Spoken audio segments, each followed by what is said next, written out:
परिवर्तन news channel में आप सभी का स्वागत है। चैनल से जुड़ने के लिए लाइक, सब्सक्राइब, कमेंट एवं शेयर कर पी अपडेट में तीसरी कोविड संक्रमण लहर उठेगी जिसमें बच्चे अधिक प्रभावित होने की संभावना है। इसके समाधान के लिए जरूरी बातें को लेकर डॉक्टर अरुण कुमार ने जानकारी साझा किया है। तीसरे प्रकोप को रोकने के लिए बड़े क्षेत्र की आबादी वाले जनता के बीच प्रतिरक्षा विकसित करना है। टीकाकरण को लेकर जो भ्रांतियां हैं उसे दूर करना चाहिए। इन्हीं सब बातों पर डॉक्टर अरुण कुमार ने ध्यान खींचा है। अब तीसरी लहर का खतरा, इससे लड़ने के लिए करने होंगे ये काम। भारत में कोविड-19 महामारी की दूसरी लहर की अस्वाभाविकता को पहचानने में नाकाम रहने के कारण एक राष्ट्र के रूप में हमने अपनी उंगलियां जला ली और महामारी के खिलाफ जीत की घोषणा करने में बहुत जल्दी कर दी। ऐसा मानने का कोई कारण नहीं था। इतिहास सबूतों से भरा है कि महामारी इतनी आसानी से खत्म नहीं होती है। 1918-20 में इन्फ्लुएंजा महामारी की 4 लहरें आई थी, जिनमें से दूसरी लहर का दुनिया भर के लोगों का पर सबसे बुरा प्रभाव था। कोविड-19 महामारी में फरवरी-मार्च 2021 तक दुनिया भर के लगभग सभी प्रमुख देशों, चीन अपवाद है, जिसे केवल एक लहर का सामना करना पड़ा, को 2 या 3 लहरों का सामना करना पड़ा। जहां पहली लहर की तुलना में दूसरी लहर में ज्यादा मामले सामने आए।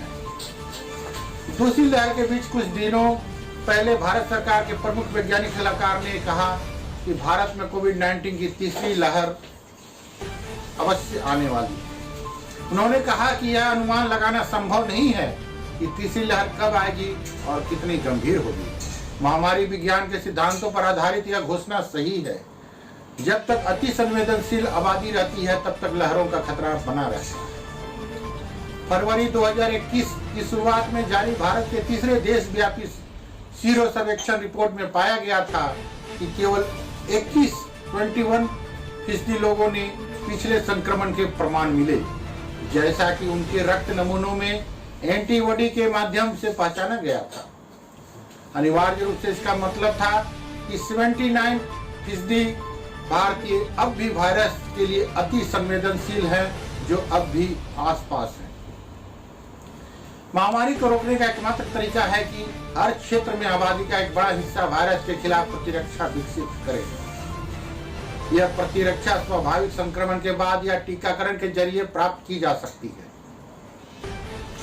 स्वाभाविक संक्रमण में व्यक्ति के बीमार होने और मृत्यु का खतरा रहता है, इसलिए टीकाकरण बेहतर तरीका है, क्योंकि यह लोग या मृत्यु के जोखिम के बिना प्रतिरक्षा प्रदान करता है। ऐसी भी चर्चाएं हैं कि तीसरी लहर में बच्चों को प्रभावित होने की अधिक आशंका है। इस धारणा की पुष्टि करने के लिए कोई वैज्ञानिक अध्ययन नहीं है। यह संभव है कि कुल संख्या के संदर्भ में बच्चों में संक्रमण की दर में कोई वृद्धि ना हो, पर तीसरी लहर में कुल नए संक्रमण के अनुपात में बच्चों की हिस्सेदारी अधिक हो सकती है। अब तक अधिकांश संक्रमण वयस्क और बुजुर्ग आबादी में हुए हैं। यह वही आयु वर्ग है जिसका टीकाकरण हो रहा है, इसलिए वयस्कों में अति संवेदनशील आबादी में गिरावट की संभावना है, जबकि 18 से कम आयु वर्ग की आबादी बिना प्रतिरक्षा के रहेगी और इस तरह अति संवेदनशील होगी। किसी भी मामले में तीसरी लहर के प्रभाव को कम करना ही एकमात्र तरीका है। इसके लिए कुछ कदम उठाना जरूरी है। सबसे पहले केंद्र और राज्य सरकारों की तीसरी लहर की प्रतिक्रिया पर विशेष ध्यान देने के साथ महामारी संबंधित विस्तृत तैयारी और प्रतिक्रिया योजना तैयार करनी चाहिए और 1 वर्ष या महामारी समाप्त होने तक बाद के सभी लहरें को ध्यान में रखते हुए ललिता कुमारी गृहिणी एवं समाज सेवी ने बदलते मोड़ में कोरोना काल एवं लॉकडाउन की सबसे बड़ी समस्या है, इसे बदलने के उपायों के बारे जानकारी दी है। संकेतों द्वारा समर्पित होना चाहिए। दूसरा, भारत के राज्य और जिले में स्वास्थ्य प्रणालियों और सार्वजनिक स्वास्थ्य सेवाओं को मजबूत करने और बढ़ावा देने के लिए एक अलग रोड मैप बनाना चाहिए। महामारी की शुरुआत के बाद से स्वास्थ्य प्रणाली को मजबूत करने के सभी वादों पर फिर से कार्रवाई शुरू करने की आवश्यकता है। तीसरा, ऑक्सीजन बेड तैयार करने के लिए देश भर में प्राथमिक स्वास्थ्य केंद्रों को सक्रिय करना चाहिए। प्रत्येक पीएचसी में 6 बेड हैं और भारत भर में 30,000 पीएचसी है और इन्हें सक्रिय करने का मतलब है 1,80,000 ऑक्सीजन बेड। चौथा, सुनिश्चित आपूर्ति के जरिए टीकाकरण का तेजी से विस्तार किया जाना चाहिए ताकि जहां तक संभव हो योग्य व्यक्ति तक पहुंच सके। भारत में बच्चों के लिए कोविड टीकों का क्लिनिकल ट्रायल हो रहा है। एक बार निष्कर्ष उपलब्ध हो जाने के बाद बच्चों के लिए टीकाकरण खोला जाना चाहिए। विदेशों में कुछ टीके हैं जो बच्चे को लगाए जाने के लिए मंजूरी की उन्नत अवस्था में हैं। जब ये टीके भारत में उपलब्ध होते हैं तो उन्हें बच्चों के टीकाकरण के लिए प्राथमिकता दी जा सकती है। 5वां, भारत को कोविड-19 डेटा रिकॉर्डिंग और रिपोर्टिंग में सुधार करने की आवश्यकता है और बीमारी के पैटर्न को समझने तथा किसी उभरते स्ट्रेन को पहचानने के लिए जीनोमिक सीक्वेंसिंग को तेजी से बढ़ाना चाहिए।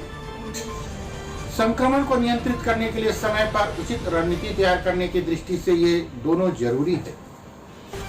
6, महामारी की प्रतिक्रिया वैज्ञानिक प्रमाण और विशेषज्ञों की तकनीकी सलाह द्वारा निर्देशित होना चाहिए। राजनेताओं और नीति निर्माताओं को तकनीकी विशेषज्ञों पर अधिक ध्यान देने की आवश्यकता है। उसमें जन स्वास्थ्य, डिजीज मॉडलिंग, अर्थशास्त्री, समाज विज्ञानी जैसे कई स्वतंत्र विशेषज्ञों को जोड़ना सार्थक होगा। आखिरकार महामारी को केवल स्वास्थ्य पर ही नहीं बल्कि सामाजिक एवं आर्थिक प्रभाव पर भी होता है। अंत में हर स्तर, केंद्र, राज्य, जिला पर महामारी में पिछले 15 महीनों की गलतियां और अच्छाइयों से सबक सीखने की जरूरत है। आगे संक्रमण को नियंत्रित करने के लिए उन सब का उपयोग किया जाना चाहिए। एक बात स्पष्ट है कि हम वायरस के खिलाफ लड़ेंगे और इस महामारी से बाहर निकलेंगे। मौजूदा और किसी भी भावी महामारी से लड़ने के लिए सबसे बेहतर और दीर्घकालीन समाधान एक मजबूत स्वास्थ्य प्रणाली है जो प्राथमिक स्वास्थ्य सेवा एवं सार्वजनिक स्वास्थ्य सेवाएं प्रदान करते हैं और सरकार द्वारा वित्त पोषित है। यह सबसे महत्वपूर्ण सबक है जिसे भारत के नीति निर्माताओं को याद रखना चाहिए। बुद्धिमान लोगों का कहना है कि समय पर समस्या को पहचान लेना उसका आधा हल निकाल लेना है। महामारी के खिलाफ तैयारी रातों रात नहीं हो सकती, इसलिए तीसरी लहर की अवश्य भाविता की इस मान्यता का उपयोग सभी स्तरों पर सरकार द्वारा किया जाना चाहिए ताकि वे प्रभाव को कम करने की तैयारी शुरू कर सके।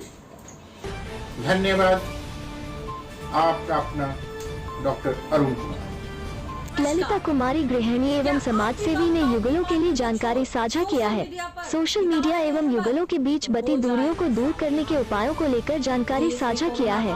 चल रहा है जिसकी वजह से कई मासूम लोग इसकी चपेट में आ रहे हैं तो कई लोगों को अपना जान तक गंवानी पड़ रही है। ऐसे में इस वायरस के कहर को रोकने के लिए कई राज्यों में लॉकडाउन लगाया गया है जिसकी वजह से लोग अपने अपने घरों में कैद हैं।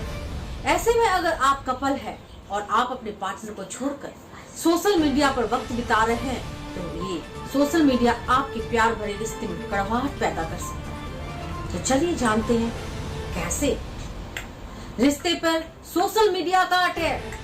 दरअसल हम हमेशा ही अपने काम को लेकर व्यस्त रहते हैं। ऐसे में हम अपने पार्टनर और अपने घर परिवार को पर्याप्त समय नहीं दे पाते हैं। ऐसे में अब जब लॉकडाउन के बहाने ही अगर हमें घर पर रहने का समय मिला है तो इस समय को हमें सोशल मीडिया पर बर्बाद ना करने के लिए अपने पार्टनर संग समय बिताना चाहिए। शक पैदा होना, जब हम सोशल मीडिया पर एक लिमिट से ज्यादा समय बिताते हैं तो ऐसे में पार्टनर के मन में शक पैदा होता है।